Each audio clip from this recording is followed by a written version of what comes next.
the negotiations on issues pertaining to reform the dispute settlement mechanism of the WTO are ongoing. This comes in the context of what we can call today a prolonged crisis in the dispute settlement mechanism, the backdrop of which, as you know, is the United States objection to the appointments of the Appellate Body adjudicators, which meant that the Appellate Body has been dysfunctional for a few years. But there is the mandate that is being addressed at the WTO is broader than the issue of appeal, and it looks at the reform of the dispute settlement mechanism more broadly as part of the reform agenda of the WTO that is being prioritized. But as also you may know that this issue of reforming the dispute settlement and revising the dispute settlement understanding is a long-standing issue at the WTO. Since the 2001 Doha mandate, there has been an inbuilt mandate there on improving and clarifying the dispute settlement understanding. And in that context, developing countries, if we look at the history of the submissions in that period, developing countries and least developed countries have been particularly active in proposing reforms and bringing forward their ideas for reform. So this seems like one of the key mandates that today should be of concern, not only for the users of the system as it stands, but also for the totality of the membership, because clearly it will be, if it is delivered on, it could be a system-changing kind of reforms. Just to mention as well that maybe in our conversation this will come up, that before the initiation of the formal negotiations that started after NC 13, the last ministerial conference, there was this informal process between the 12th and the 13th ministerial conference that dealt with a lot of substantive issues related to reforming the dispute settlement function, but that unfortunately did not have the active and consistent participation of the majority of the members. So there was a few or a limited participation, and there might be multiple explanations for that, but there were many voices among developing countries and LDCs that were saying that there are barriers emanating from the way the informal process was organized that did not allow for their full participation. But now the formal process seems to be much more focused, and there seems to be, from the technical perspective, attention given to two issues primarily: the issue of the appeal or review mechanism, and basically what will be the future of the appellate body, and how would the appeal mechanism function in the future, and the issues pertaining to access to the use of the mechanism, which is basically, as we understand it, is more about the reforms of specific, for specific concerns of developing countries and LDCs. So the Third World Network has been following these discussions and negotiations since the mandate was set in place. I will put in the chat some links to some of the writings we've had on these issues in the run-up towards the last ministerial conference.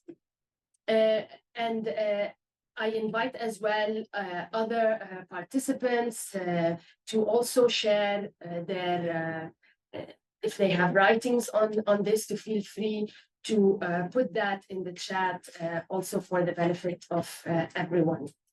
And for sure, we will share the chat later on with participants in the room. So without further ado, I would like to start inviting the speakers. And I want to apologize already. Maybe this is a lengthy meeting, like we usually have much shorter exchanges. But we will have the meeting organized over 3 main sessions. One session is more in way of opening and hearing like broader general views on the issues pertaining to reform of the dispute settlement, and looking a little bit from a historical point of view. Then we will have a first panel on specifically on the issue of appeal. And we will move to the last panel on the issue of accessibility. So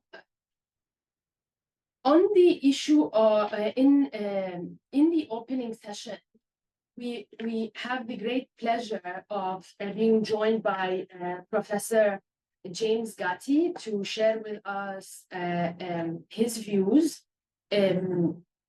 as an opening for the meeting.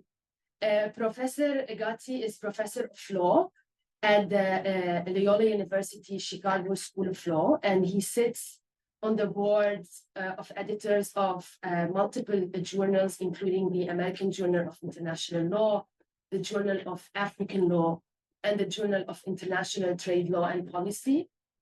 And he is active in multiple circles and as an expert, and also as a founding member, for example, of the Third World Approaches to International Law and other networks, academic networks. So I'm really grateful for Professor James to be taking this time, because he's waking up very early. It's like 6:20 a.m. his time, and also in light also of a long holiday in the United States, given the 4th of July. But thanks a lot again, Professor. The floor is yours, and we are keen to hear you. You can unmute yourself, and thanks a lot for being here.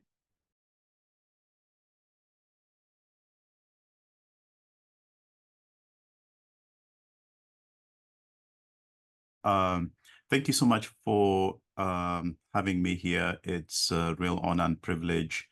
I admire the work that the Third World Network does, so I am delighted to have been invited to give a few remarks.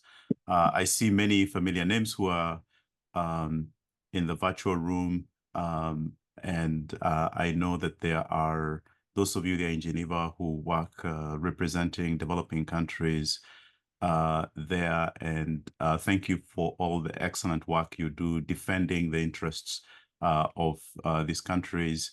And I follow your work with a lot of admiration.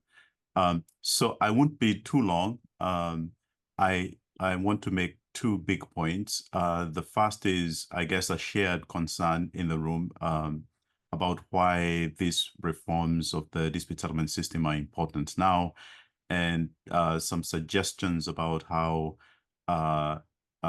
we might think about how to go about those reforms. I don't want to pose as sort of advising the delegations. I just give my thoughts as somebody who has been following this process for a long while, and one of the people that the United States vetoed to join the Appellate Body several years ago. So on the why question, I think, as Kinder has already said, it has been gone far too long now. And even if we were to agree that this crown jewel of the WTO had its shortcoming, we can also agree, and I think all the member states agree, that having no appellate body has brought down one of the major pillars of the WTO to its knees, dispute settlement. And as we also know, in the meantime, many other global circumstances have continued to severely erode the multilateral trading order established on the Marrakesh Agreement, establishing the WTO.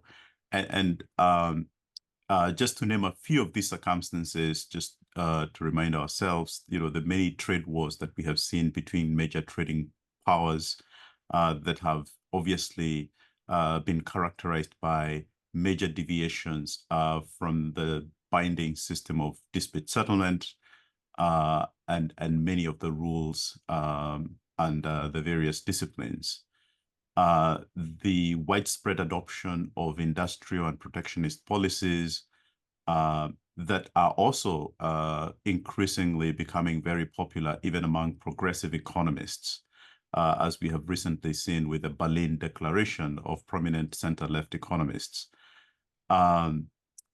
We obviously, as developing countries, suffer the short end of the stick of the combination of all these happenings that have been compounded, obviously, by the pandemic, the many ongoing wars, the debt distress, and many other such circumstances.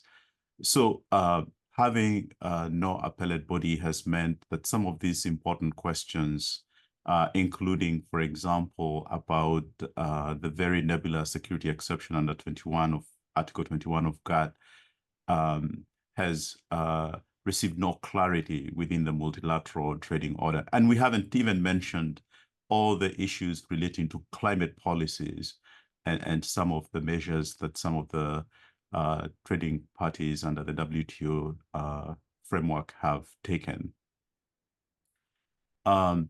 In my view, having a two-tier dispute settlement system is really important for all those foregoing reasons, but also beyond, for reasons beyond helping to resolve the big questions of the day about the permissibility of some of these measures under WTO rules.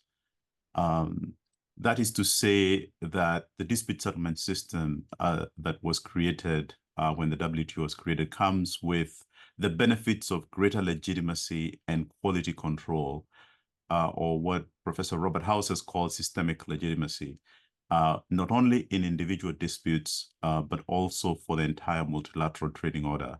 And such a system is really important because it helps to police the rules against protectionist cheating and figuring out when there is space for exercise of policy space for legitimate regulation, for example, under Article 20 of GATT.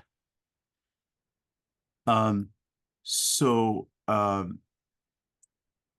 want to turn now to the question of what some of the approaches that developing countries could adopt, what some of those approaches could be. And to do that, I want to say a few remarks as an academic who has closely been watching this space for quite a bit of time.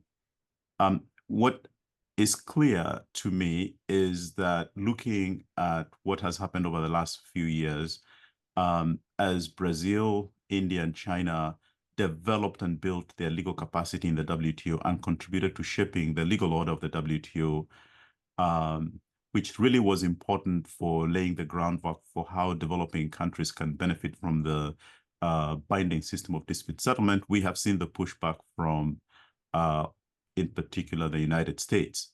Many uncertainties about questions such as the definition of public body, the relevance of government prices relative to out-of-country benchmarks and double remedies, and many other such clarifications that came from the Appellate Body, including regarding the rights of members to depart from the obligations in excess of their national regulatory autonomy, are all things that I think we have lost without the Appellate Body. And the MPIA cannot replace in any way, shape, or form the types of benefits that developing countries have accrued over the last couple of years before the AB was disbanded, led by the successes, especially, but not only, but especially of this very important developing countries, Brazil, India, and China. And their legal strategies, I think, are also lessons for other developing countries within the WTO. And I think that is why their leadership and continued building up of their legal capacity should inspire all of the other developing country members and the LDCs as they coordinate their efforts to help to restore the appellate body and to reform the dispute settlement system. The system as established under the DSU, under the Dispute Settlement Understanding, presupposed that members of the appellate body and panels acted independently, impartially, and effectively. And as you know better than me, one of the reasons that the United States targeted the appellate body, not just initially by refusing to approve the appointments, new appointments, they targeted things like the appellate body, secretariat budget, and many other measures, precisely to attack the independence, the impartiality, and effective of appellate body members. And that is why I am skeptical of proposals that would provide guidelines for adjudicators. This, in my view, would help tie hands of the adjudicators to act independently, impartially, and effectively. And in fact, in the adjacent area of international investment law, even when member states reformed treaties and came up with interpretive guidelines for arbitrators in investor-state dispute settlement, adjudicators largely ignored all these interpretive guidelines. Even when the treaties themselves were reformed, adjudicators in investor-state dispute settlement in ISDS have largely ignored these new treaties. So I am very skeptical that it would be any different in the WTO if such interpretive guidelines were to be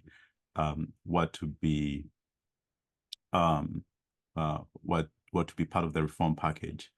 There's also a question of whether seeking to promote accountability of appellate body or even panel members through interpretive guidance or changing the reappointment and re-election processes risks undermining their independence to decide cases based on facts and law, as well as the transparency of individual opinions and dissent. So again, there's a lot of excellent research on all of these questions, and they all lead, in my view, to the inevitable conclusion that tying hands of adjudicators sacrifices some of the very reasons why the system was designed as it was when the WTO and the DSU were created. The dispute settlement system was created in the 1990s.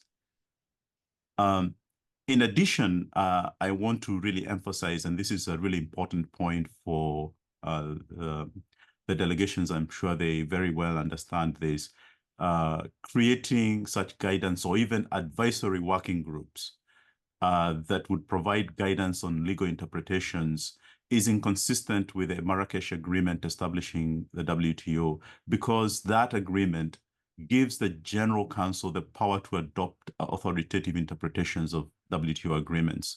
So adding additional guidance or additional bodies would be inconsistent. The members would be giving up their power under the Marrakesh Agreement to amorphous bodies to do the kind of policing that would be inconsistent with a member-driven, rules-based organization. And I hope that developing countries will not accept these types of reforms.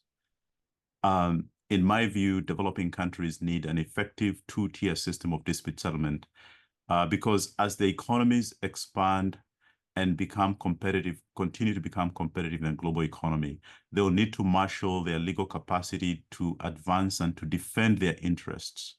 And there's no better place to do that than in the WTO. They need to do it because they need to check countries like the United States, whose unilateralism in trade, especially using retaliation, needs to be held accountable. And that is especially important because that's what the appellate body helped to do, especially in the trade remedy area.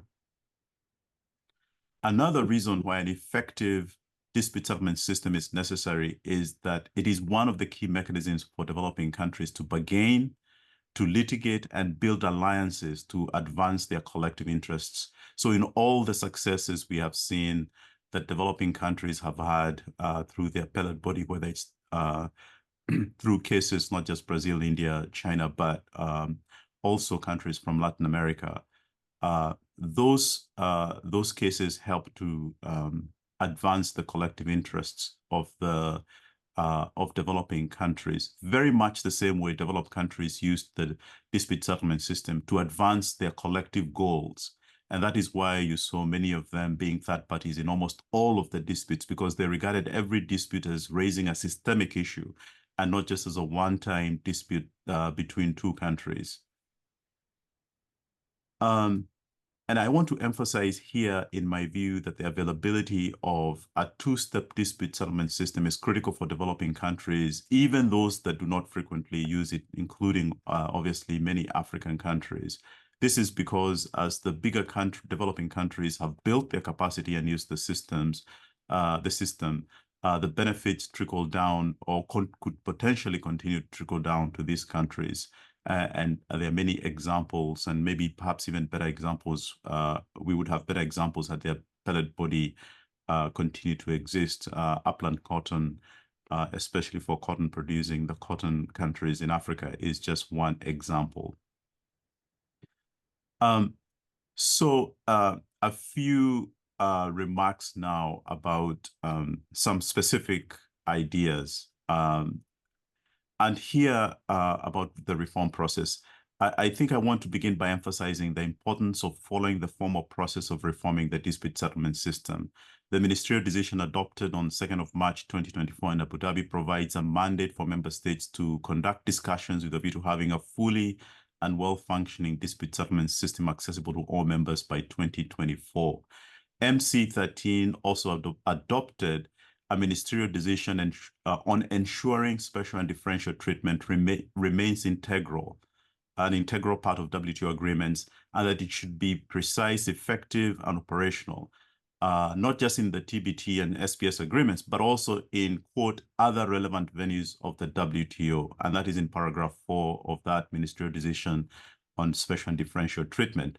So it's important to ensure that special and differential treatment is at the center of the mandate to have a fully and well-functioning dispute settlement system accessible to all members by 2024. So although the MC13 ministerial decision on reform of the dispute settlement system does not mention specifically the special and differential treatment, I think that reading those two together, and especially paragraph 4, quote, other relevant venues of the WTO, and also taking into account all the other decisions of the Ministerial Conference from Doha to date, there's just no way you could have discussions of the reform of the dispute settlement system without taking into account special and differential treatment. So I think that should really be at the center of the dispute settlement system discussions.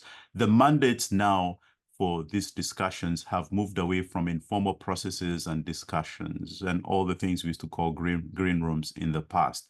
Instead, these reforms should be considered within the multilaterally mandated, member-driven, inclusive processes in which member states can be able to introduce new proposals, raise issues of concern about proposals on the table, and be able to contribute effectively about their desirability.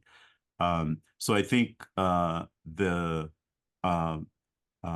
informal processes should end, and a member state should insist that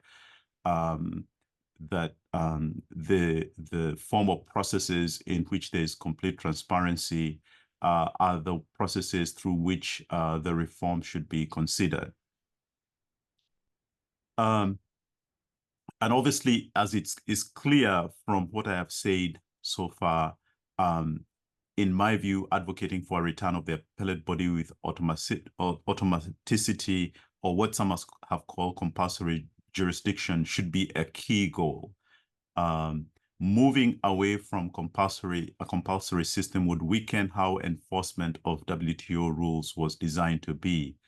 And it would also, in my view, and already has put in jeopardy the carefully negotiated balance between rights and obligations in the WTO.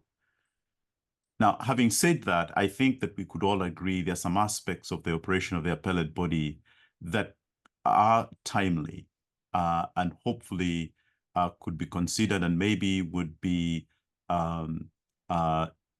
easy reach for consensus. For example, the timelines, questions about timelines, within how long should the appellate body make decisions? Should the 90-day rule be revisited? If it's going to be revisited, would the appellate body secretariat have the resources to do some of the work that is necessary to do its work within 90 days, like the translations in all the languages of the WTO?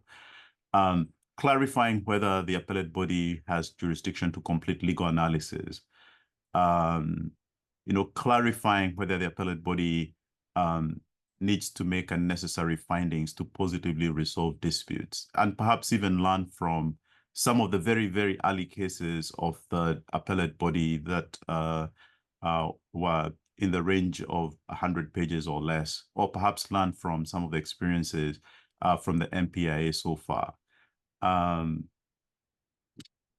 there are other naughty questions, for example, the relationship between the rules of interpretation under the Vienna Convention on the Law of Treaties and Article 17.6.2 to get into the very weeds of some of these controversies of the anti-dumping agreement. Maybe there are ways in which, especially the EU and the US, that have been the major parties to this dispute about how to interpret this particular provision of the anti-dumping agreement. Maybe there are ways in which this could be resolved. Figuring out a way to deal with the question of appellate body members whose term has expired, but the appellate body member is sitting on an incompleted case. Questions that also arise in many other in many other contexts, including in national courts. This is not unique to the WTO. Clarify if issues of panel fact-finding are issues of law or issues of fact. Clarifying if review of a member's national law, municipal law measures are issues of law or issues of fact. These are all questions, by the way, I was asked when I was interviewed for the appellate body. There are questions that don't have good answers, but I think questions that member states could agree on.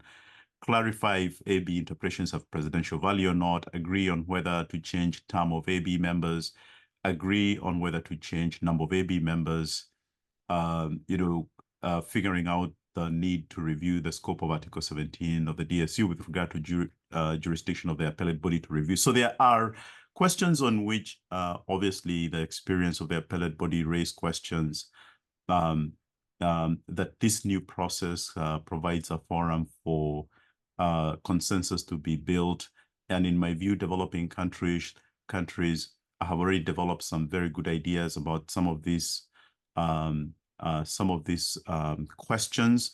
And again, I don't pretend to advise developing countries, but in my view, developing countries could leverage their acquiescence to get reforms on this, I don't want to call them low-hanging fruit, to get reforms that are beneficial to them.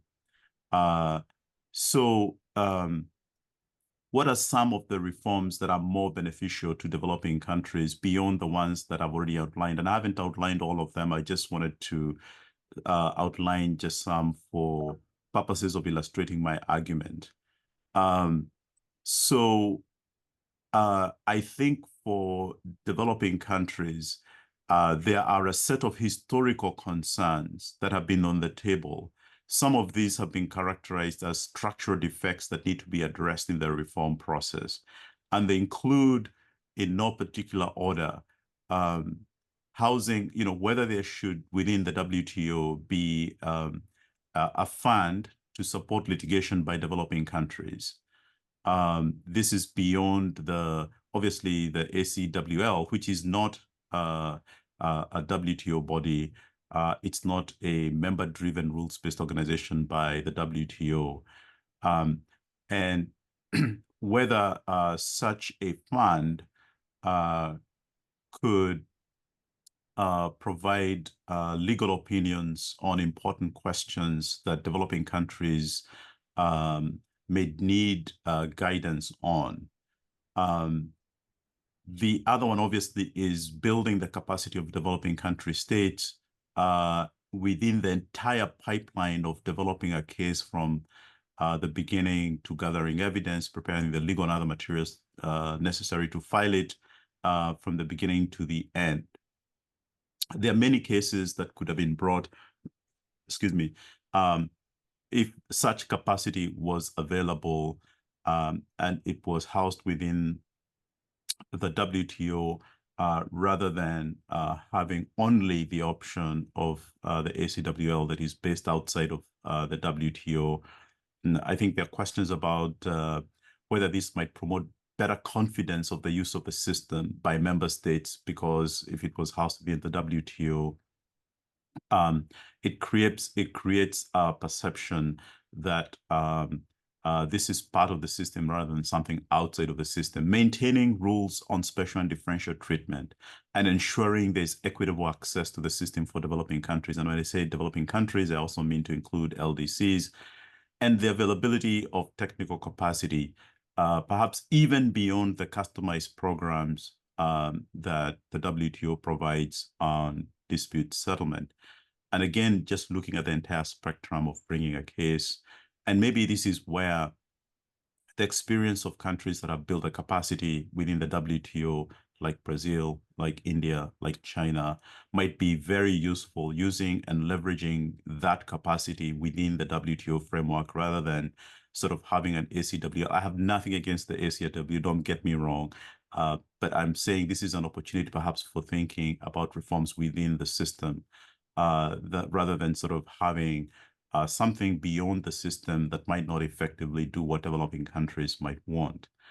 And then also recognizing that accessibility goes beyond capacity building and technical assistance. And this goes also beyond the responsibilities of the Secretariat and Article 27 of the DSU. If we were to really make this system of dispute settlement a multilateral system and not one that's only used by a few countries, I think this is the opportunity for developing countries to put this squarely in the reform process as a central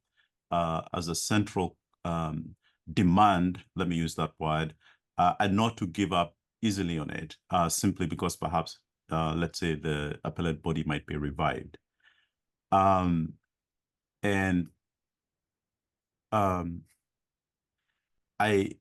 imagine, and maybe this is my crazy academic thinking, that proposals such as third-party participation in groups, like the African group, GRULAC, ACP, why not?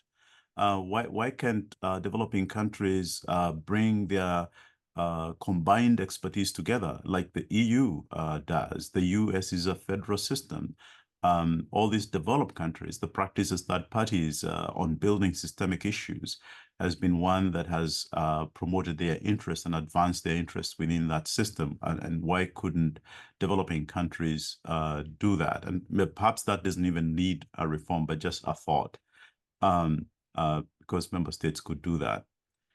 And I think that if all these ideas are embraced, there's going to be a committed for funding to ensure and to enhance all these opportunities for capacity building, for technical assistance, for legal advice, that they become a reality and not dead letter law like most of the special and differential treatment provisions in the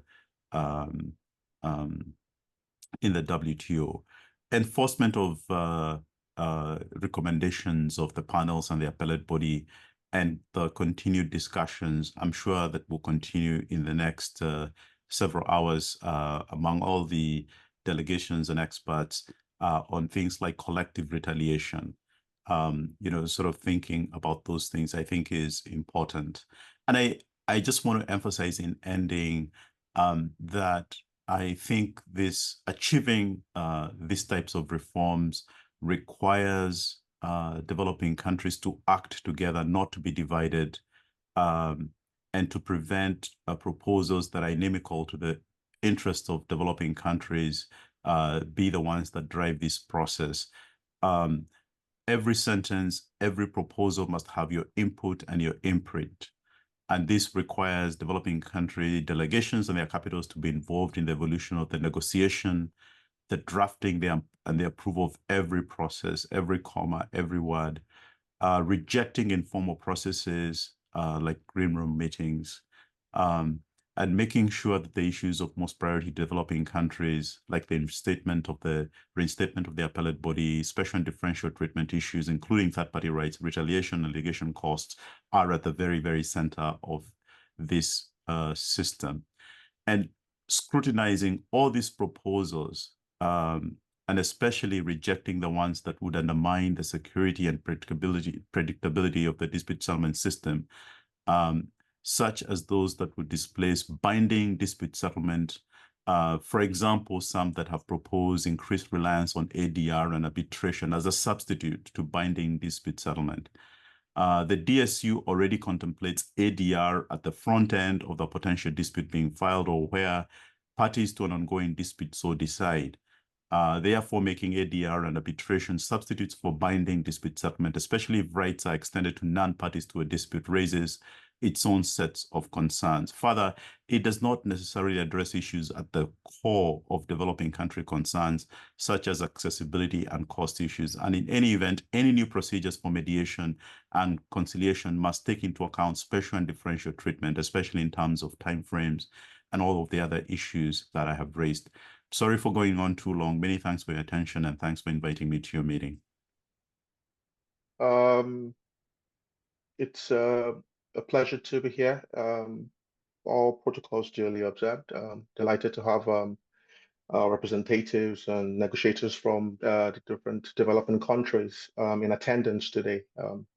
I think it's one of the importance of such meetings, the ability to converge or bring into the same space different stakeholders, academics, policymakers, politicians, to be able to think holistically on ways in which we can approach these issues. There is very little to add to what James has said, Professor James Gathii. So I will just highlight a few points or reemphasize a few of the points he's made and connect that to the symposium that was organized by Professor Clair, Gammage and Donatella. So the first thing that's obvious, listening to Professor Gathi's intervention, and also the intervention from the Deputy Permanent Representative from Brazil, is that we need to look at this as what comes to my mind is that we are dealing with issues that are systemic and go beyond just the crisis within the dispute settlement system of the WTO. And I think this is important because we need to look beyond the immediate issues within the dispute settlement system, which I would say has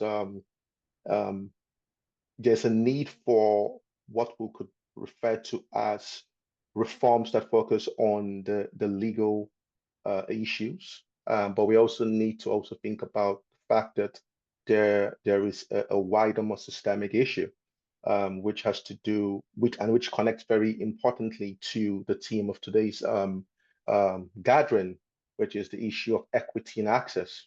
And this, even though the ministerial declaration or decision adopted on the 2nd of March 2024 is quite brief, there are a number of statements there, and the little I'm learning from engaging or reading statements that come out from deliberations like this is that it's not usually about the length of the declaration, but rather you need to search, read between the lines and look at very key statements, because I know that before a declaration or decision is put out, careful thought is given, because in many ways it demonstrates or is an indication of the commitments, or as well as the challenges to being able to arrive at a commitment or a decision. Some people might say that what was achieved in the last ministerial conference was underwhelming. There was a lot of anticipation. The symposium that we ran on economics law, for instance, was trying to gather those thoughts from academics with a view to trying to inform the negotiating positions in moving forward in anticipation of the conference.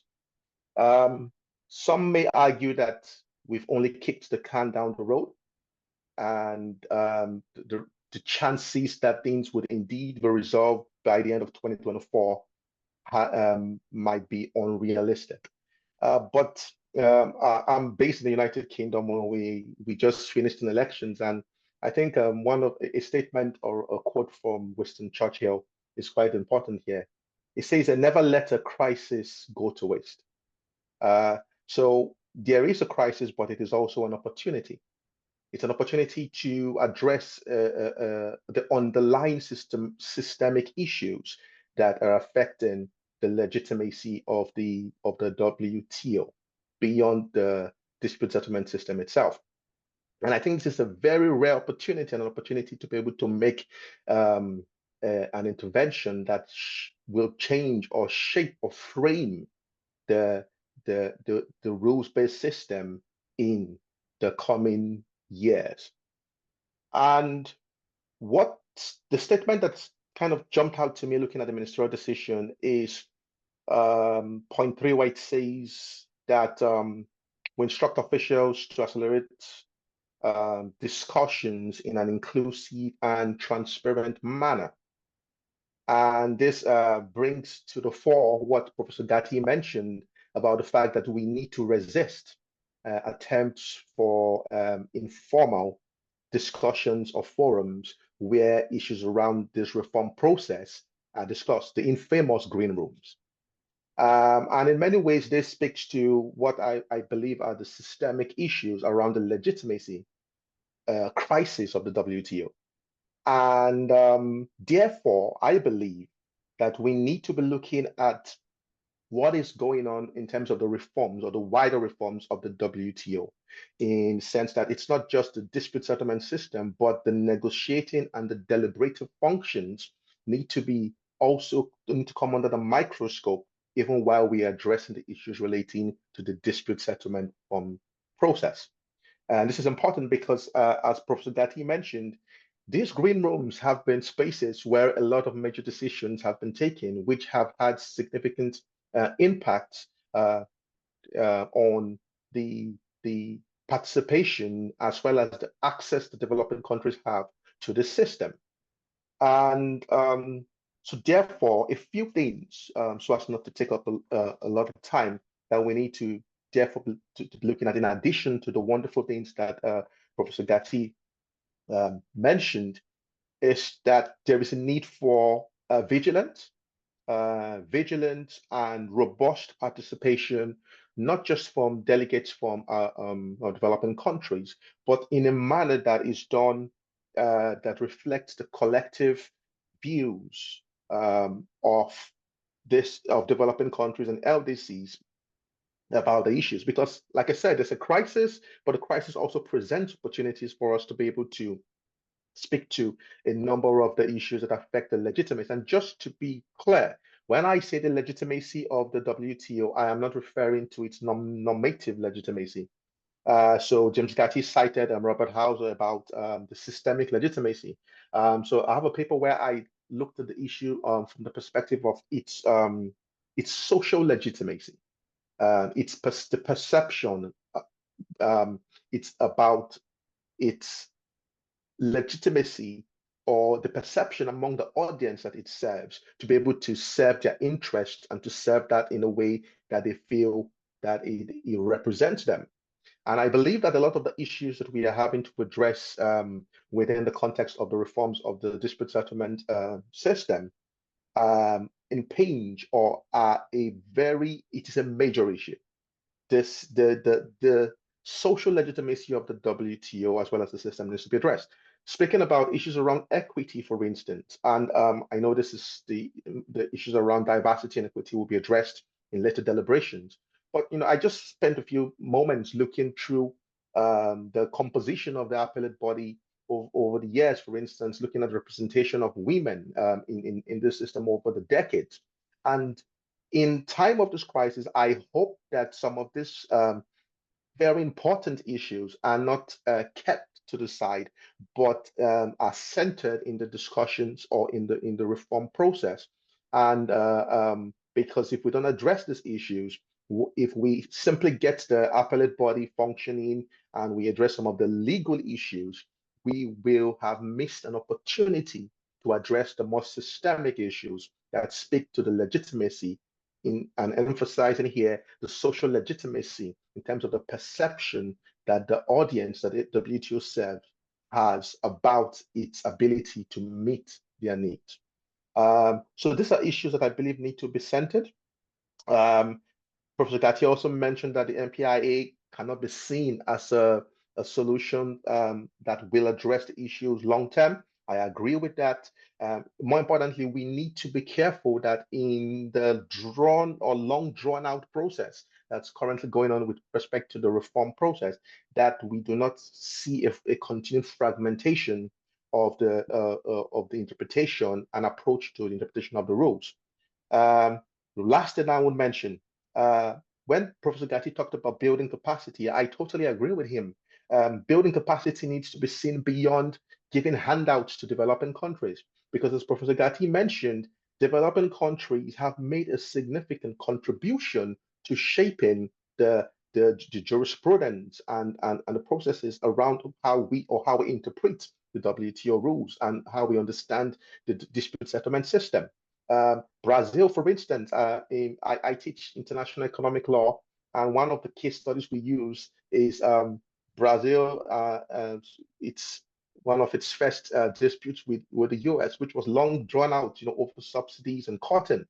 And in talking my students through what Brazil had to learn and how Brazil had to be, in quote, resourceful over that period of that dispute, made a significant contribution to not just in encouraging other developing countries to see that there was a possibility and ways in which that they can take on the big parties and hegemons, but it also laid a lot of foundations that in terms of the jurisprudence of the WTO dispute settlement, which we as other developing countries should be learning from.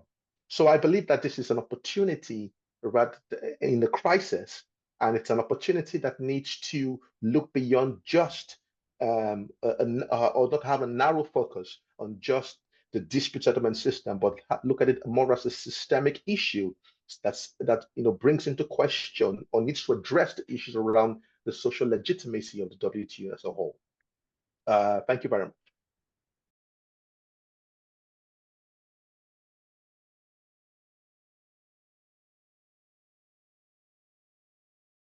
And I'd like to start by thanking you, Kinda, for bringing academics and delegates, policymakers in conversation. We've just seen how fruitful the conversation was with the first panel. And I guess we're going to move straight into the question of criticisms of the current practice. We have started hearing about concerns, but we're going to ask the question of whether the concerns that are being articulated warrant the kind of reforms that are currently being discussed, or whether indeed there are reforms that might be more desirable. So we're swapping a little bit the order of speakers. The first, if it's okay with you, Professor Pauwelyn, would be Joost Pauwelyn, who's Professor of International Law at the Graduate Institute of International and Development Studies in Geneva, and also co-director of the Institute Center for Trade and Economic Integration. He specializes in international economic law, in particular trade and investment law, and its relationship to public international law. So if we can limit possibly the intervention to 7 minutes, that would be great. Okay, great. Can everyone hear me? Yes, thank you. So that's not a big surprise. What I want to do is talk a little bit about the NPIA. I'm happy to answer other questions as they are listed there. And James and Ambassador spoke of, the perfect world, and then plan B, interim solutions, perhaps not so interim solutions. So very briefly, and I'm assuming that many of you are already aware of what the NPIA is, how it was created. I just want to say a few words on what the NPIA is, how it has worked to date, and then on your specific question, could it be a model for reform? What are the long-term implications of it? So very quickly, what is it? Looking things up, I was kind of shocked that it's been there for 4 years already. It was created in April 2020. And as NPIA arbitrators, we will have to be renewed for a second time, I think this month. So this is not so interim or short-lived as many people thought. So it's been there for 4 years already. The second point, it now has, if you count EU member states, if you include them, 54 members, which, it hasn't boomed tremendously since its creation, but it is 1/3 of the membership now signed up to the NPIA, and most recently Japan and the Philippines. So it's an interim stopgap until the appellate body is back. It's set up.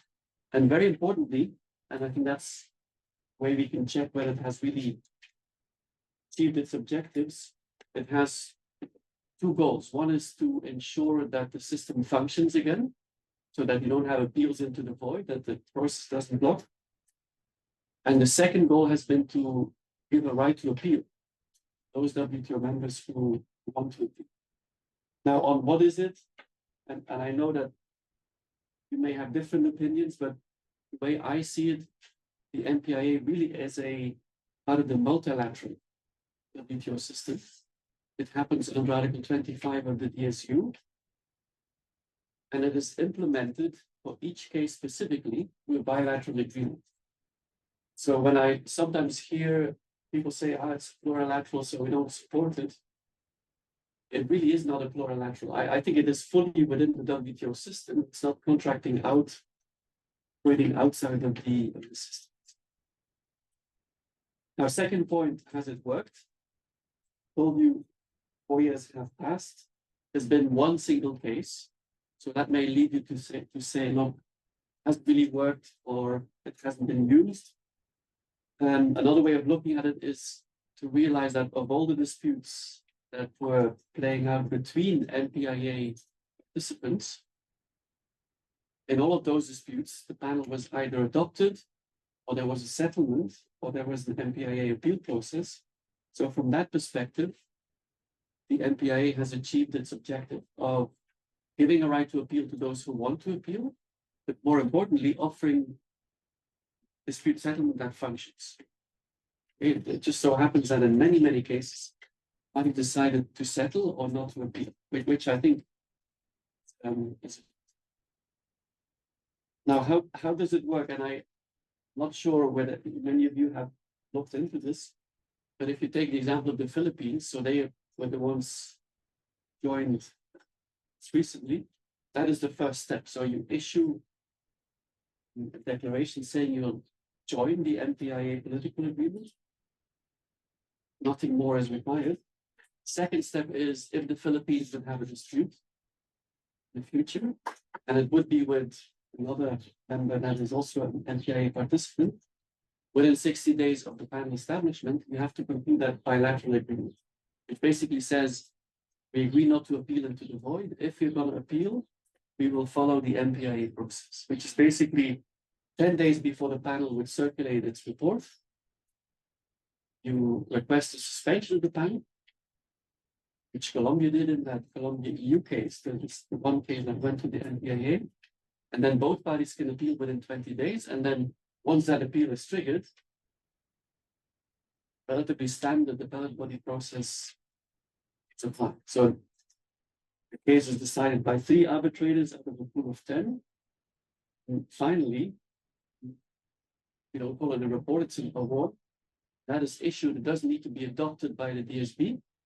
Gets notified with all of the standard monitoring, compliance, retaliation processes apply. Actually, most recently, it seems the EU invoked Article 21.5, a compliance procedure in the case that went to the NPA. An element that is also often forgotten, and if it comes to that, I think it's important for developing countries to take advantage of this. You can be a third participant in the MPIA process, even if you're not an MPIA participant. So in the Colombia-EU case, the US, the third participant, they were in the room beginning to end, which was quite interesting. Now, quickly, and that's my third and final point, could the MPIA be Plan B?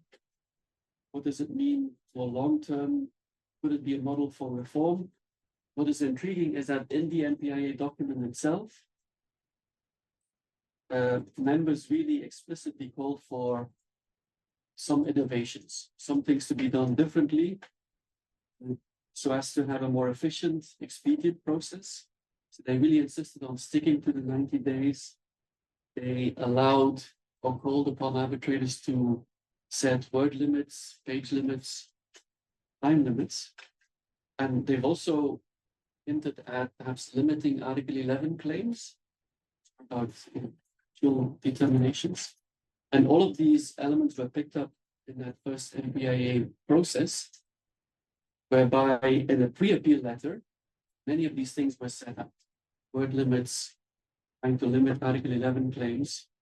And many people have not noticed this, but this was not a decision by the 3 arbitrators. It was a pre-appeal letter signed by all 10 arbitrators. So this is supposed to be something that will be followed, not just in that one case, but in future cases as well. So there's already, after just one dispute, quite a number of reforms, if you can call it that, or new things that have. Now, the other seed for reform that you can use when you activate the MPIA is that an MPIA process is triggered and has to follow the rules of the bilateral agreement in the specific dispute. So in every single MPIA process, you can tweak the rules, which the EU and Colombia already did. They made a panel report available with earlier than. So in that process, you can also really reform by doing, and you can do it as 2 parties. Now, if you look at the award, just a few other things that may jump out and done differently. In response to some of the critiques or otherwise, the support from the Secretariat was organized in a very different way. There was a pre-hearing conference, which I think is now being picked up in the ESU reform proposal, at least the informal text. The report is way shorter than usual. It also refers way less to precedent. I often do empirical work, so I checked, and there's a reference to an appellate body report only twice every 3 pages, and the average for the appellate body was six times every 3 pages. So a really significant reduction in referring back to precedent. And finally, and James mentioned it earlier, I think quite a different approach to standard review. It's also been a long debated issue. So in conclusion, I think the MPIA was set up as an interim stopgap. And I think it has performed its function as anticipated, but it has also been a laboratory for possible reform. And I think more long term, this is also how members could use if they so want. And I'll stop here. Thank you. Thank you very much. Yes, that was really insightful. So we're going to move to the second speaker, Professor Clair Gammage. Clair is Professor of International Commercial Law at the University of Exeter, soon to be joined Bristol, I believe, with expertise in international trade and issue linkages like gender, human rights, labor standards, and sustainable development. Clair, the floor is yours. Thank you very much, Donna, and thank you, Kinder, for coordinating this session and for inviting me to speak today. It's a pleasure to be here. So I suppose I come at this from a slightly different angle to Joost, and I'd be saying that actually we need to go back to the original point made by Professor Gathii, that we should really be pushing first and foremost to bring back the two-tier system and to reform that in a way that makes it more equitable, that enables better access, and that provides a forum in which all of the WTO members, irrespective of their status or their power base, can actually access an appellate level mechanism. I'll try and keep my intervention as brief as possible. I think in large part we'll probably all be repeating one another throughout the session. And of course, I think that as an academic, I can say some of the most interesting interventions come from the delegates and from the missions. So I certainly do not want to take up that time. As has already been flagged, there are lots of existing issues with the system, and in its current state of paralysis, there is very little in the form of alternatives that are being discussed, I think, in a way that is really transparent, at least to academics who are within those circles. They're hearing more from missions around what is on the table. I think the MPIA is a really interesting one, but I would sort of add a note of caution, I suppose, that is only one case that has been heard through that system so far. And so it's difficult to draw out anything definitive for us at this point in terms of what the broader implications of that process could be for an organization of this size, and in particular for developing countries and for least developed countries. One of the points that was raised earlier relates more to access, and I don't want to dip into that because I know we're talking about that in the next session. But one thing I just want to sort of be really clear about is this is all very expensive. And so in the absence of a clear funding mechanism to support countries to gain the ability to even engage in these spaces, what I would worry about with arbitral mechanisms is that you could end up with fragmentation of systems. You could end up with I suppose new rules, new norms being developed or being interpreted, again, by the more powerful players within the system. And so from my perspective, I think that trying to restore and to improve upon wherever possible the existing system would be the preference. That's not to say there aren't alternatives, and indeed an alternative might have to be sought because they might not be able to actually come to an agreement on what those tweaks should look like, and you may not be able to overcome the challenge of remedying the issues that exist. Some of the issues that I think really do have to be addressed relate to sort of appointment of appellate body members and who is an appellate body member, diversity within the membership of the appellate body. Only 5 of the 26 members were women, for example, although interestingly, China, for example, had 2 women, and so did the US. So there is some diversity coming through from particular members. And it's this length of time in which they're taking to deliver their report. So it's the operation of the appellate body which is being or creating challenges to the way that the system operates, and the ability for members to actually access a timely and I think that's quite important for countries, a timely judicial outcome to an issue that they've put through the appeal system. Part of the issue that we have in the WTO, as you all know, is this rising technocratization of the system, where we're seeing, the increasing use of legal arguments and technocracy around the rules, particularly in the sort of subsidies cases. We've seen it a lot through the zeroing disputes, and indeed in anti-dumping. And that then brings into question these issues around standards of review, whether we're doing de novo review, deferential review, where on the spectrum is that review sitting? And something that we, myself and Professor Abhijit Das, have been speaking to some members of TWN with already over the past month is, how you actually structure the competing issues that play into the functioning of the appellate body, because it's not actually just about the membership of the appellate body, how long their terms are, whether it's a permanent body or not, whether it's, you know, a non-permanent body, an ad hoc one.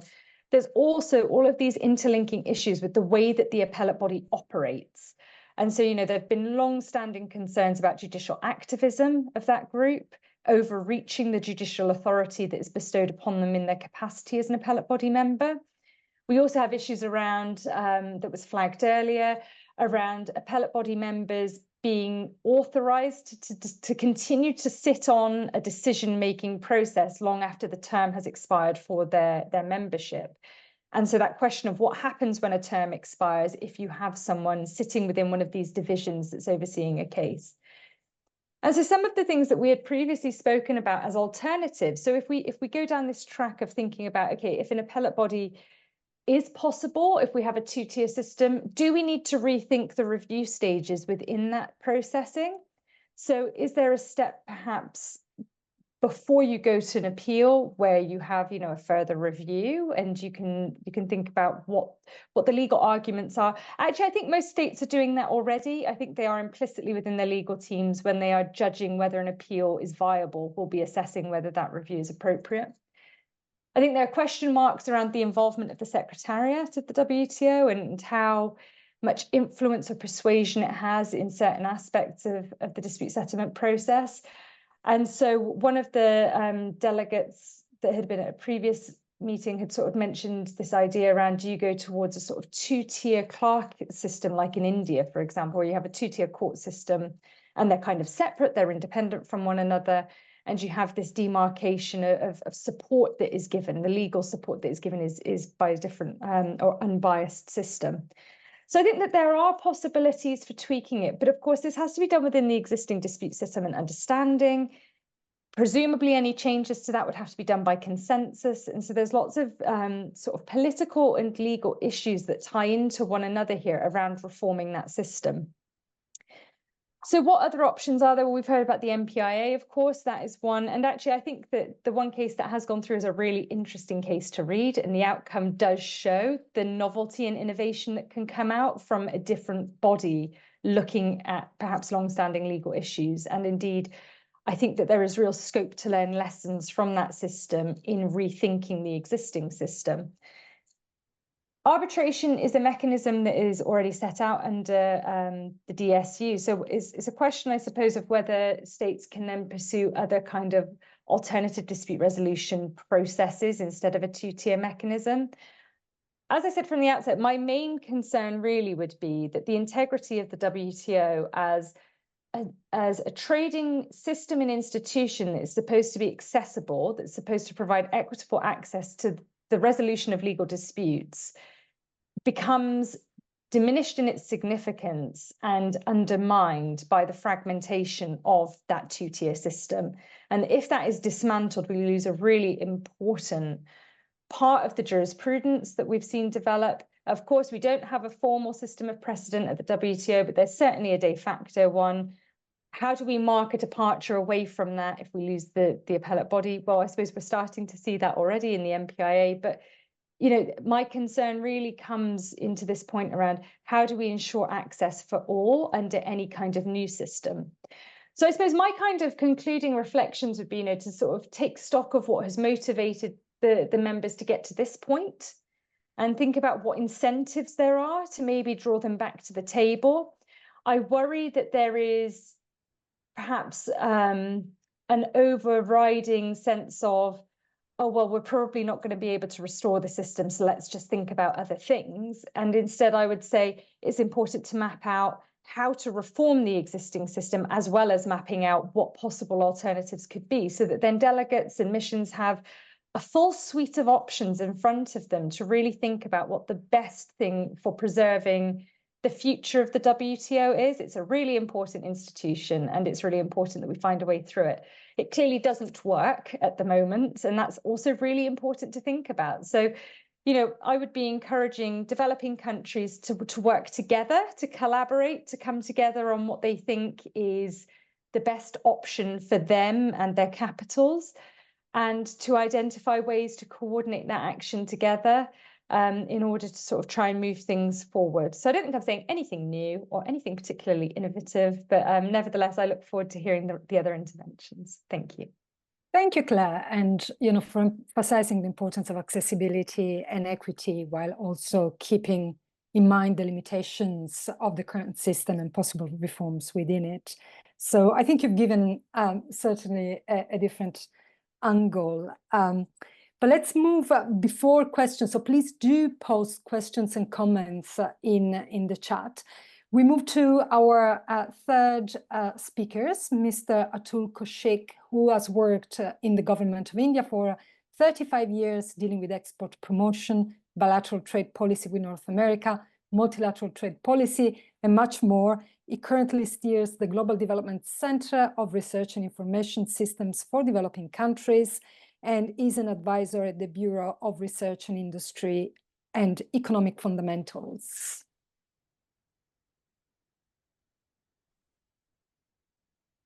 The floor is yours. Thank you. Thank you very much, Alessandrini and Kinda, for inviting me to this very interesting session. I have learned a lot already in the last 1.5 hours, which will feed into my work on how to reform the dispute settlement system and yet preserve the foundational principles on which it was created in the first place during the Uruguay round. So let me use my 7 minutes to talk about 2 things and give a few suggestions.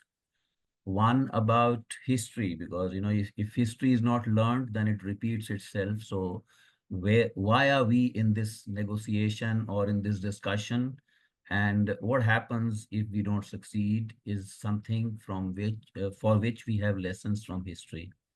And the second thing is about MPIA. I've heard Professor Joost Pauwelyn talk about it, and I have some viewpoint on what has happened, not only because there's been only one case, but also because of the design of the MPIA. And then I'll give some suggestions. So first point I want to make is about history. And, we developing countries in particular need to remember that the foundational principles of the multilateral trading system provide legitimacy and stability to the dispute settlement mechanism and must be therefore preserved. There's always scope for, process or procedure related improvements, but the system has to be based on automaticity, enforceability, and the negative consensus that we have at the 3 stages currently in the DSU. And now, why is this important? Because this was negotiated at length during the negotiations for the DSU in the Uruguay round. In that round, the ministers took a decision apart from agreeing on a DSU. And that decision was the decision on application and review of DSU that invited the WTO Ministerial Conference to complete a full review of the rules and procedures within 4 years, and then decide whether to continue, modify, or terminate them. Now, they did nothing, and as a consequence, the DSU continues. But since, nothing happened, the talks failed during the Seattle ministerial. WTO members came back to it in the next ministerial in Doha and agreed to continue the review on improvements and clarifications of the DSU. So the difference between the decision in Uruguay round and the decision in Doha was that from the situation whether you want it at all or not to the situation on how to improve and clarify was already a kind of a sense of the house amongst the members of the WTO. Then we came to the negotiations that happened during the Doha round. Doha round is trailing, but the fact is that it had a special session and a lot of good work was done during that period.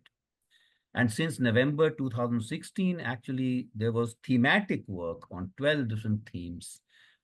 Those of us who have been a part of this remember that much more substantive work and substantive discussion, on a non-partisan basis, if I may say, happened during those special session related negotiations, and also outside those special session related negotiations amongst small groups. So when nothing was happening in terms of conclusion, and Doha round trails not only because of DSU but various other reasons, we came to a situation in 2019 when we now have a dysfunctional appellate body. And this is when the US initiated and US led informal discussions began.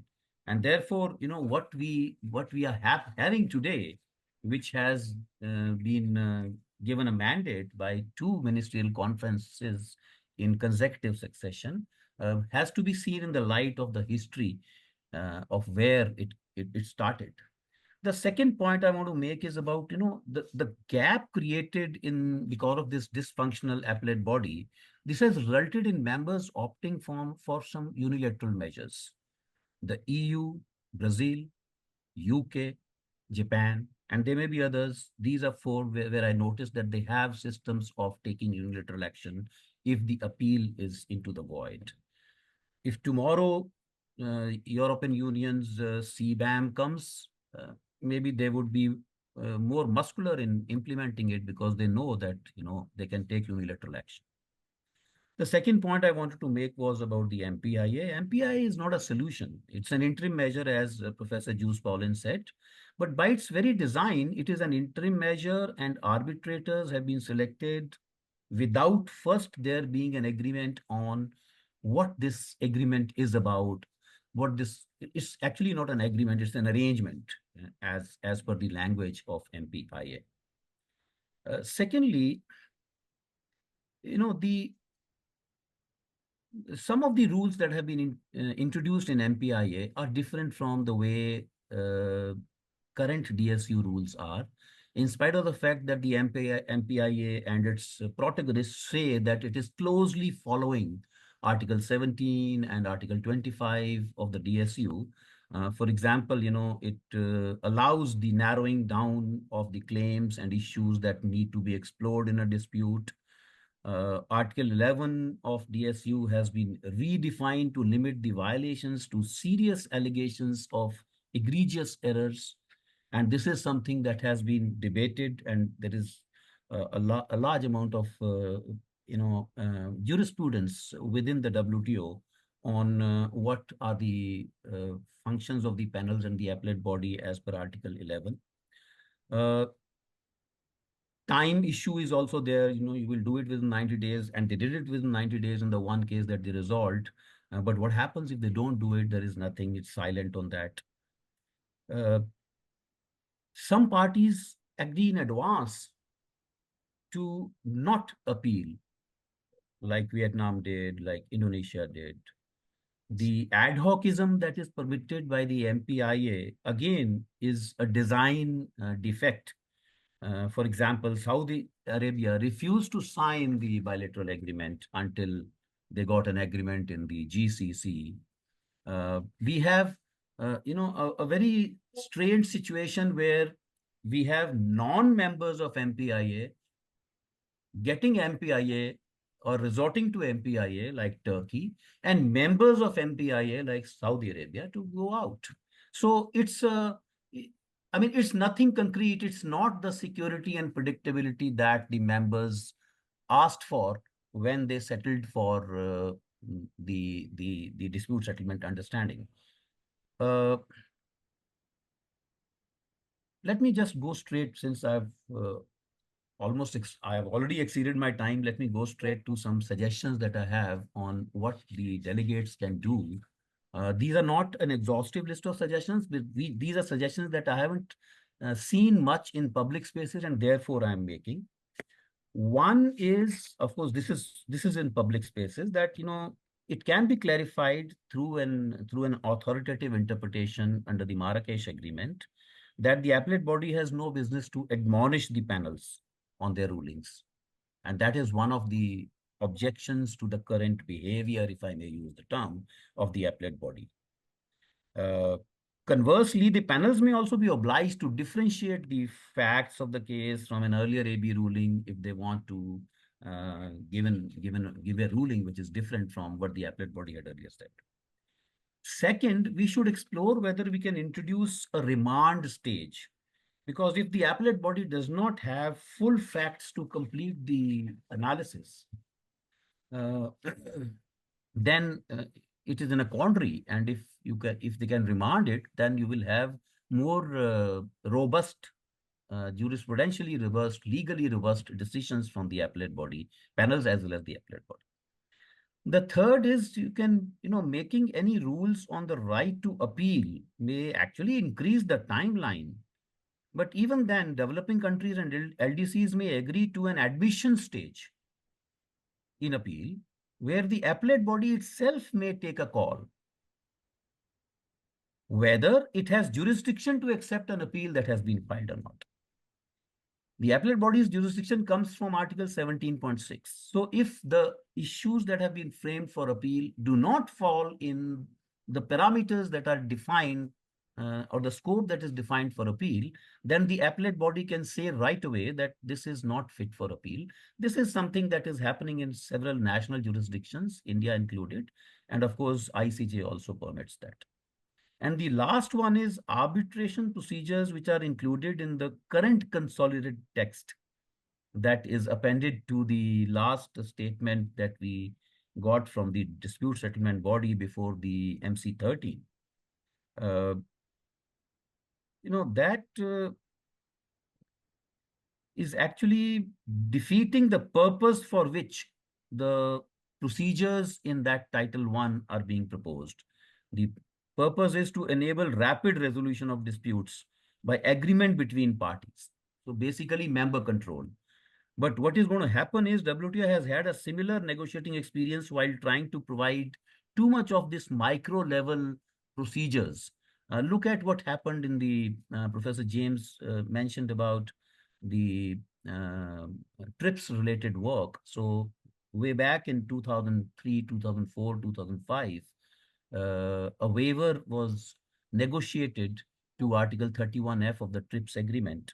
But it is so long, so convoluted, so tortuous that it has never been implemented. If you bring, these 18 pages of the consolidated text with just arbitration procedures, you're not going to succeed. So let us not, miss the wood for the trees. Let us look at the larger picture. What is it that we seek to achieve, and whether developing countries can push to achieve the simple two-tier mechanism of dispute settlement that we currently have, with reforms that address the concerns of those who are not happy with the current system. Thank you. Thank you very much. Thank you very much again. And again, the important focus on the need not to lose sight of the foundational elements of the system, such as legal certainty and predictability.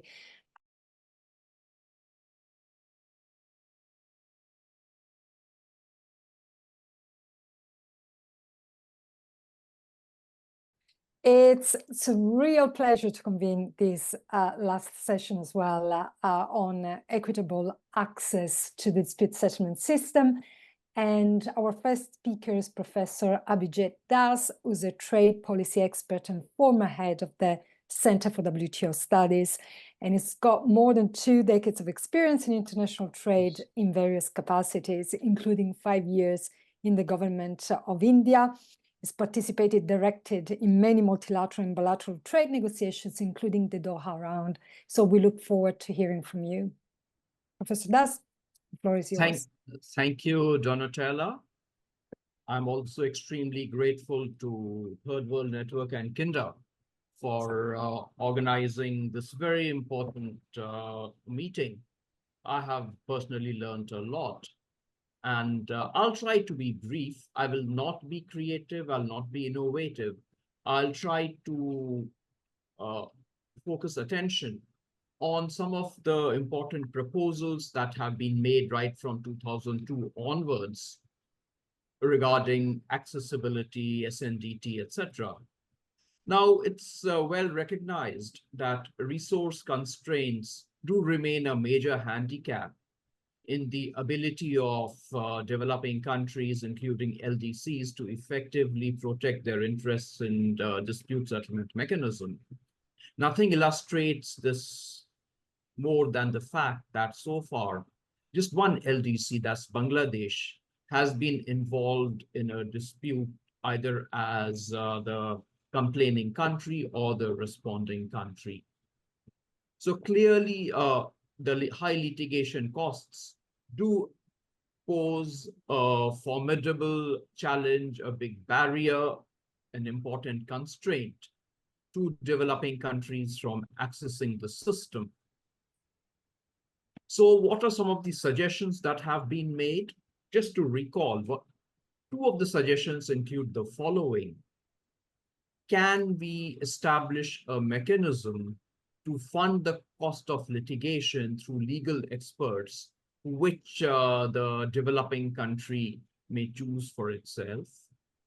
The second suggestion, which was made as part of the old DSU negotiations, was that in disputes where a developing country succeeds against a developed country, rules and procedures need to be built into the DSU to give mandate to the panels and the erstwhile appellate body to recommend reimbursement of litigation costs to the developing country parties.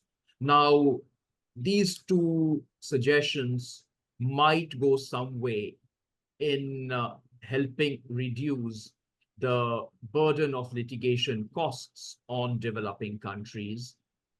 But an important point which was raised in the first session was the fact that some of the larger developing countries, including Brazil, India, China, what they did was to become third parties in a large number of disputes. I can speak for India in that regard. And during the initial decade or so, the large number of disputes in which India was involved as a third party certainly did a lot to build our capacity to engage in the dispute settlement mechanism. But of course, that doesn't address the point of litigation costs. But yes, that was an important means by which we were able to strengthen our ability to participate in the DSU process.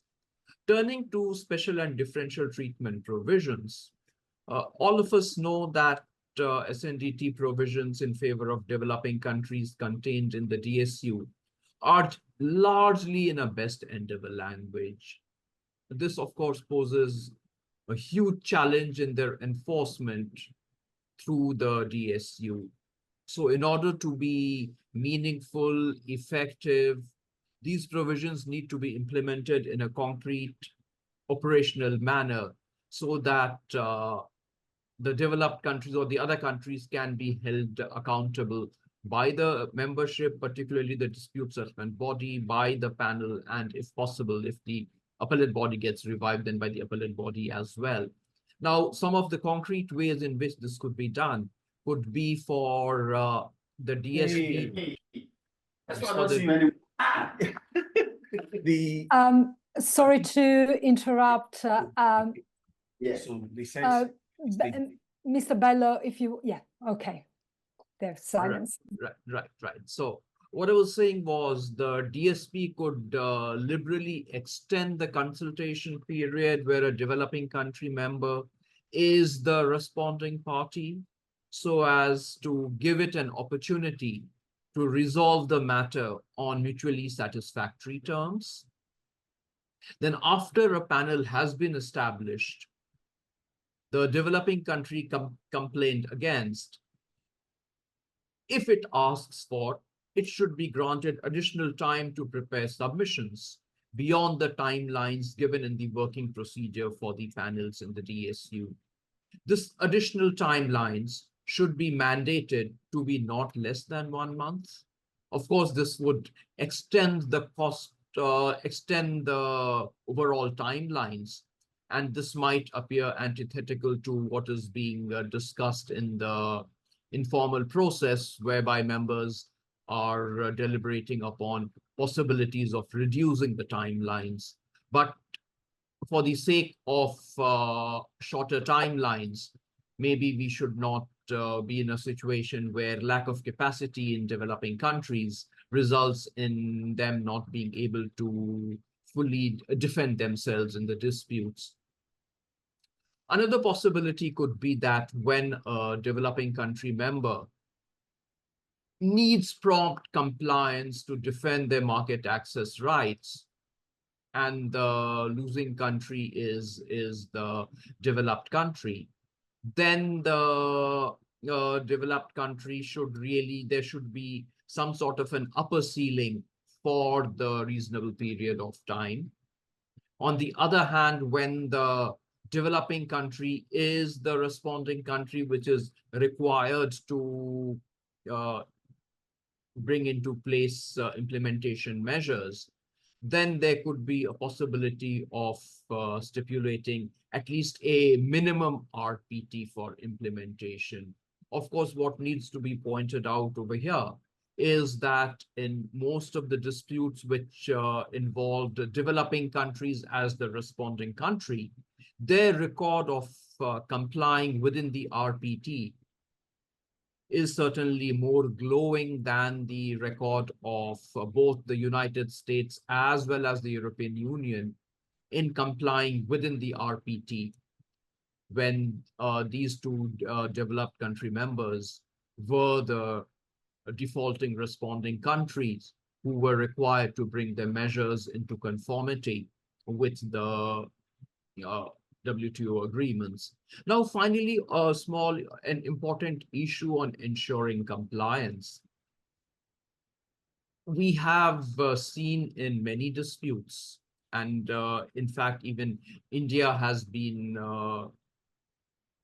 has the experience where if a developing country prevails in a dispute against the developed country, and the developed country, for whatever reason, is not able to complete the compliance within the RPT, and it comes to a question of taking retaliatory measures, then developing countries are really pushed to a corner to decide what retaliatory measures to take, for the very simple reason that imposing tariffs on imports from the defaulting developed countries might end up shooting the developing country in the foot. And we have examples in the banana dispute or in the gambling dispute. Of course, the gambling dispute was not in respect of goods trade. But the short point is developing countries do find it difficult to induce compliance. And if they fail to induce compliance, they find it difficult to take retaliatory action.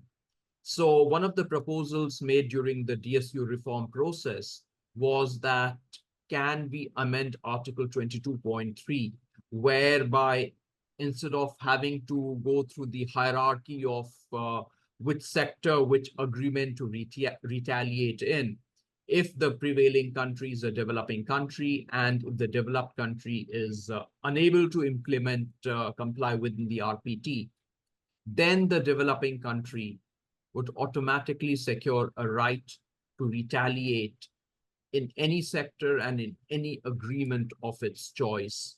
Now, this could be a fairly potent instrument in the hands of developing countries to retaliate, particularly if they intend to retaliate on IPR under the TRIPS agreement.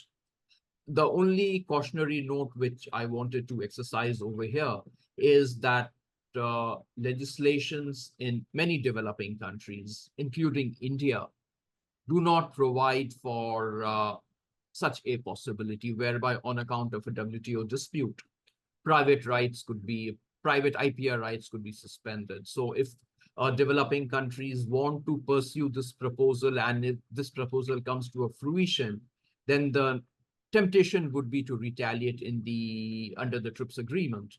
And but for them to go down that path, they might need to make some changes to their own domestic laws in respect of IPRs. So I'm going to stop at that, and thank you for your kind attention, ladies and gentlemen. Thank you very much.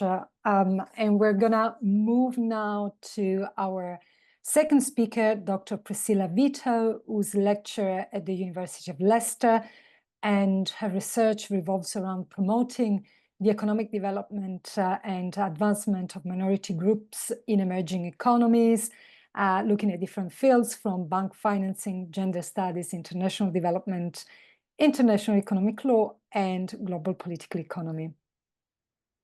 Priscilla, the floor is yours. Thank you, Donna. I hope you can hear me. So Professor Abhijit has really summed up the issue of diversity and participation for the LDC. So I'm not going to repeat all that he said. But one thing that I want to also note is that whilst we're looking at reinstituting or building the DSU or the dispute system, we need to make sure that when it's revived, or whichever new system that comes in place, it would have adequate representation, and not just be still a system where the low developed countries or the least developing countries are not necessarily participating.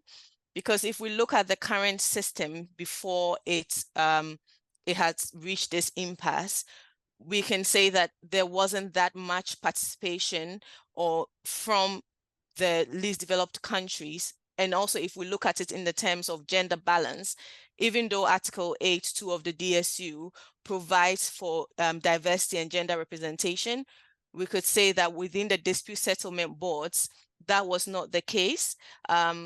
Only 11 panels out of 161 of the panels had a majority of women on the panel. And then if we look also at the least developed countries, as Professor Abhijit has said, only one of them was engaged in any disputes as a party. So we need to also look at how we're going to build our capacity as developing countries to be able to engage. If it's the system where there has been no reason why least developing countries would take part in the dispute, then that's different. But then if it's an issue of capacity, then we have to look at how this new system that is going to be put in place would be set in a way that least developed countries can build that capacity to take part. And as Abhijit mentioned earlier, if we look at what China, India, and some of the more developing countries did in the sense of being third parties to disputes to build that capacity, is that something that can still be done within this new system that is being proposed or within the existing system? Because as Professor Clair said earlier, the system cannot be the same again. And we have to look at it in terms of diversity and representation.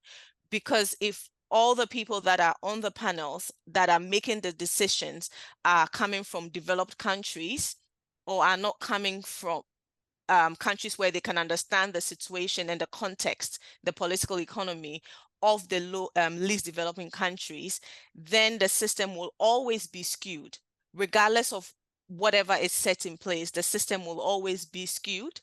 So that is one thing that I think I'll follow with what Professor Gathii said and say that I am not going to be giving you advice. But one thing that I want to bring your mind to is to consider how this new system, or how the DSU, or how the system will look like, again, in terms of representation for us, the least developed countries. What are we doing in terms of building capacity? Are we going to be using, for instance, the regional agreements that we have to build capacity within regions so that we will be able to be better represented within the wider WTO system? That is one thing that I think we should be considering within these new deliberations? Thank you. Pleasure to be here and to see many friends and users and members of the ACWL, both in the room as well as online. It's a great pleasure. So I'll use my intervention. I'll try to be brief. I know it's time is advanced to just recap the services that the ACWL provides because several speakers brought them up. So the ACWL provides 3 types of services: legal advice on any issue of WTO law, litigation assistance, and capacity building. So basically tailor-made training. And as has been stated already, we do that as a separate institution, separate from the WTO, because we have a particular mandate that is to act in the interest exclusively of our developing country members and LDCs. And so the founding fathers and founding mothers of the ACWL and the original members took the view that basically leveling the playing field for developing countries and LDCs required a breadth and scope of services that could not be provided by the WTO Secretariat due to the requirement of neutrality. So it's a fundamental reason why the ACWL is separate. And I think the problem that you get when you think of the WTO providing, say, litigation assistance has been very nicely laid out by Kik and Rajibul speaking about the limitations of Article 27.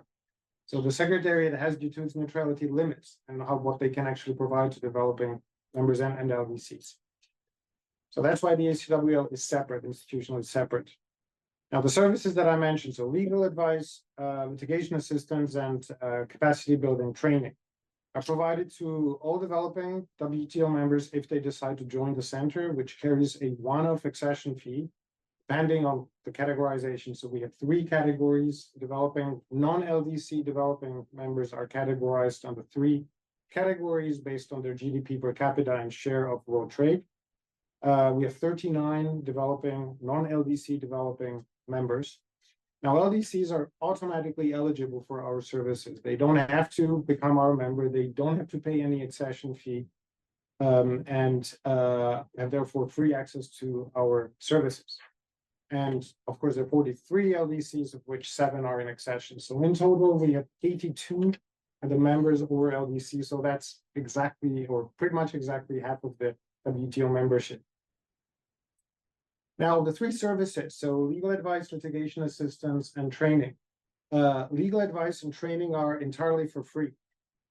And I will return to legal advice in a moment, but just to emphasize that legal advice includes the analysis of a potential dispute before it's brought, right, which is a very essential part of kind of laying the groundwork for a dispute. And it also includes, and I think that's useful to note, assistance in alternative forms of dispute resolution. So things like mediation, conciliation, which features extremely prominently in the recent DS reform proposal. So all that's covered by legal advice, and it's entirely for free for all members, all developing members and LDCs. Now, litigation. Litigation assistance is provided for a fee. Kik already mentioned that. Now, that's deeply discounted in comparison to commercial rates, very, very much so discounted. The fees are formulated as maximum rates, so that no matter how long the dispute goes on, no matter how much it mushrooms, and anybody who's been involved in a dispute knows how quickly these things can mushroom procedurally with evidence, there's a maximum fee. Now, to give you an idea of these fees, an LDC can litigate an entire dispute for a maximum of 34,000 Swiss francs, 34. Again, no matter how long the dispute is, no matter how factually complex, it can stretch over several years, regardless of the complexity. Now, you might ask, why is litigation not entirely for free, like the 2 other services? And there's basically 2 ideas that the founding fathers and mothers and the original members had in mind. One is to avoid frivolous disputes. One is to avoid disputes that would be brought gratuitously just because there are no barriers. So that's one reason. The other reason is that because if you think about it, litigation or WTO dispute settlement is not free for anybody. Even the developed members, even the most resource-endowed members, they have to, use their staff officials for extended periods of time. They have to pay their salaries. So that's why litigation is not entirely for free. Legal opinions or legal advice. We provide about 200 of those per year. Now, this legal advice, I think it's useful to see that, and I really like what Keke said about accessibility not being just about litigation or about the cost of litigation. It's really it's sort of holistically connected. Legal opinions, the legal advice that we provide is often concern measures that block market access for our members and LDC users. So that's the thing you would expect before you start a dispute. You analyze a measure and you say, well, you have a case. If you bring a case, you would win. But just as often, these legal opinions or this legal advice concerns ACWL members and LDC's own measures, where we work where we assist our members in vetting these measures and providing advice on avoiding WTO inconsistencies in their own legislation. But it's a dispute preventing function. And that's, if you think about the fact that if you look at all the requests for consultations that have been brought the last 30 years, about 40% of them concern developing countries. If you avoid disputes, you can save yourself a lot of money potentially. So that's, as you see, it's linked to dispute settlement, but it goes beyond dispute settlement. And again, please remember, as I've said before, that legal opinions cover also alternative forms of dispute settlement, like mediation and conciliation. I'm almost done. No, I know it's late. I'm the last thing standing between you and the weekend. So, training activities. So remember, we do three things: legal advice, litigation assistance, and training. Our training activities, due to our size, as our users and friends who use our services know, we're very small, very dedicated, but very small team of lawyers. We're 13 lawyers. We provide a lot of training activities tailor-made for the benefit of our members and users, obviously on a much smaller scale than the WTO, just because of our size. But we have one key advantage, and that goes again to the issue that we are not neutral. We don't have to be neutral because we are separate from the WTO Secretariat. We are here for the benefit of our members and users.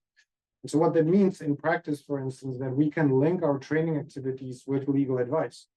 If you get a, trade remedy training from the WTO as say an anti-dumping investigating authority, the colleagues from the WTO are limited in the type of advice they can provide. They cannot, help the investigating authority, show me this measure and I'll tell you how to make sure it's WTO consistent.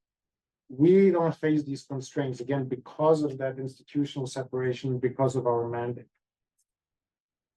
Now, if you look at our fees and basically all the conditions that I have just outlined, they can be changed. So the HWL is also a member-driven organization in the sense that when it comes to our accession fees or when it comes to our litigation assistance fees or any other aspect of our functioning, it can be changed if our members so decide, if the General Assembly so decides. And so our membership and the General Assembly, they always monitor the situation and listen very much to what members and potential members say about the accessibility of our services.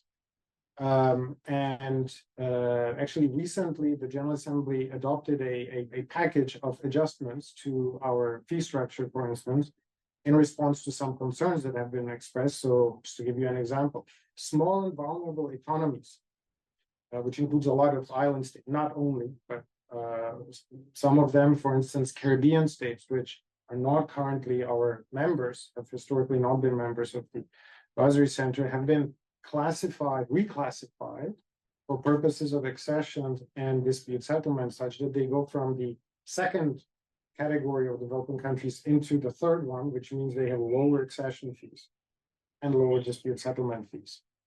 We have also, the General Assembly decided to adjust the accession fees in the sense that we had a exchange rate between US dollars, which was the original denomination of our of the fees, to Swiss francs, which has crept up, meant that the costs have crept up over the years, and it adjusted this exchange rate so that our accession fees now for Category B members and Category C members is lower.